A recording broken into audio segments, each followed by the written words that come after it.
Hello, I'm NovaSC, and I'm bringing you a Protoss versus Terran. I am, just use the control lane hotkey, there we go, I am Nova in the top left, I'm against Triple X of a wonderful capitalized X in the bottom right. Let's close that because that's annoying. I'm bringing this game on the New Balance patch, testing out a lot of additional changes to the multiplayer. And what I love about the multiplayer changes here is that they're completely, they've obviously got a purpose, but Blizzard didn't have to do this. The multiplayer's going fine. These are all just changes to spice up matches, so it's just really nice touch, and I really appreciate Blizzard for it. So I'm testing these out, and I'm going to do I've been doing a few games of me just making Tempests because the changes to Tempests are really fucking cool. I would suggest a slight flaw in them is that now there's similar roles to High Templar. They do splash damage now. A lot of Protoss' units do splash damage now, in fact. It's a nice as many as possible is great because Protoss needs splash damage. It's really important for them. But the only problem is, unlike High Templar, Tempest's splash damage doesn't even require an upgrade to use the ability. So I'm going to show why that's a bit silly. Very silly, in fact. So I'm going for a Tempest Rush. I would have said, given that this game the title Tempest Rush probably, so I might as well spoil that for you. In the top left, I have myself going for 2 double gas. My opponent saw it. My opponent was actually random here. Partly the choice that I went for the Tempest Rush in this match because double gas is pretty safe against anything, because against any race. If you go for like a blind expansion against Zerg, it's sometimes tricky to deal with stuff if you don't have any units. So, you know, double gas, one of the safest openers. And I'm going to use the gas to do all sorts of delicious Stargateness. Send out my scouting probe. You can't get up there, so I assume there's going to be a base there. I can't imagine for any other reason to not be able to get up that ramp. So I didn't look up there, did I? Nah, I didn't look up there. Didn't really have to. I made a Zealot. The reason I made that Zealot is because I saw an SCV poking around here, and I assumed he'd done an engineering by block. He didn't. I looked very red-faced and sad, but I do have a Zealot now, and Zealot's pretty cool, so you know. And the changes to Zealots are nothing. I don't think there are any base changes, but the charge upgrade and was improved to improve its movement speed, which is really cool. That's like Brood War, and it still has charge. It's like Zealot legs and charge in one. It's really cool. So that's a really nice upgrade. What else? There's quite a few other changes, like tanks are stronger now. What other things? Cyclones deal completely. The mechanics of that are completely different. Lots of nice changes there.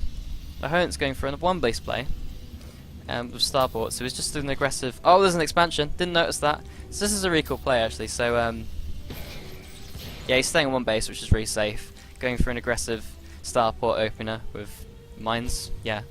And it's been very hard for me to break in here, but meanwhile he's actually expanded, so it's quite a cool opener.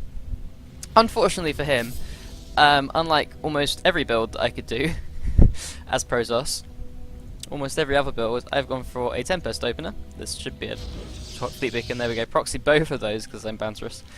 Unlike most builds, this one's going to very easily be able to knock down walls because the Tempest splash damage actually affects buildings, which is crazy, really crazy. I'm not sure why that's the case. Maybe to do with bunkers.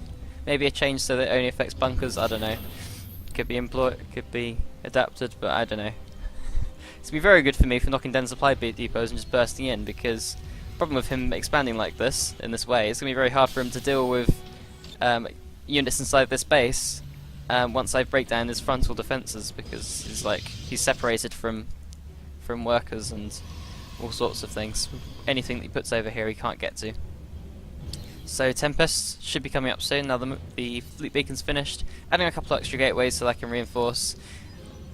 Having only 1 gateway is pretty inconsistent in almost any build. Even mass air builds, you sort of want gateways because they're very useful for warping and things to defend. Gateway's pretty important.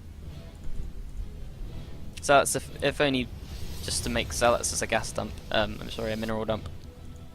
He's getting mines. Here comes the drop. Tempest almost finished, only 20 seconds or so on that. I'm moving out, but the drop is coming on in. Quite unfortunate for me.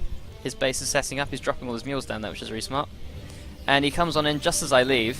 I don't have any detection because I've just got rushed for a fleet beacon, so this is going to fuck me over a little bit.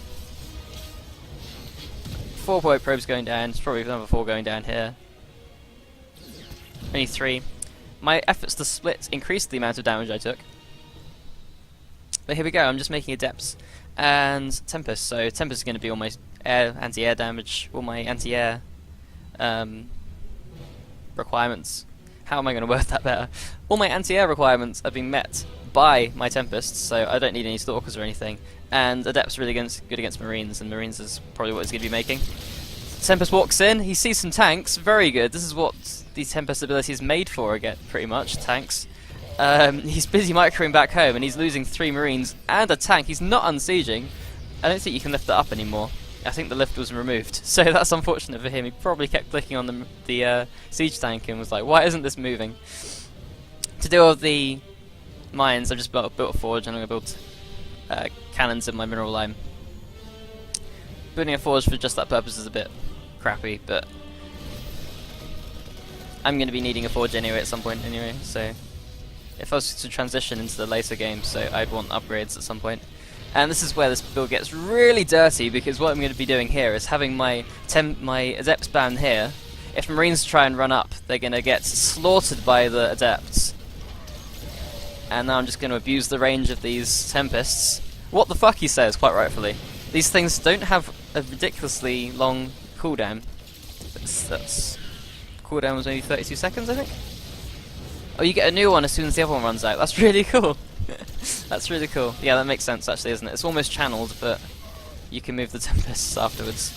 And then he leaves, because this doesn't really have anything to do with that. He could have made Vikings, but I think he may have been supply blocked from this dying, which is really unfortunate. One of the cases where dropping down, bringing down supplies would have actually helped a lot. Yeah, you just need Vikings here, really. Like a good critical mass here, so Tempests don't do all that much damage against Vikings. 30 a shot. That's even less than it does against ground. So that really sucks for him. Unfortunate for him.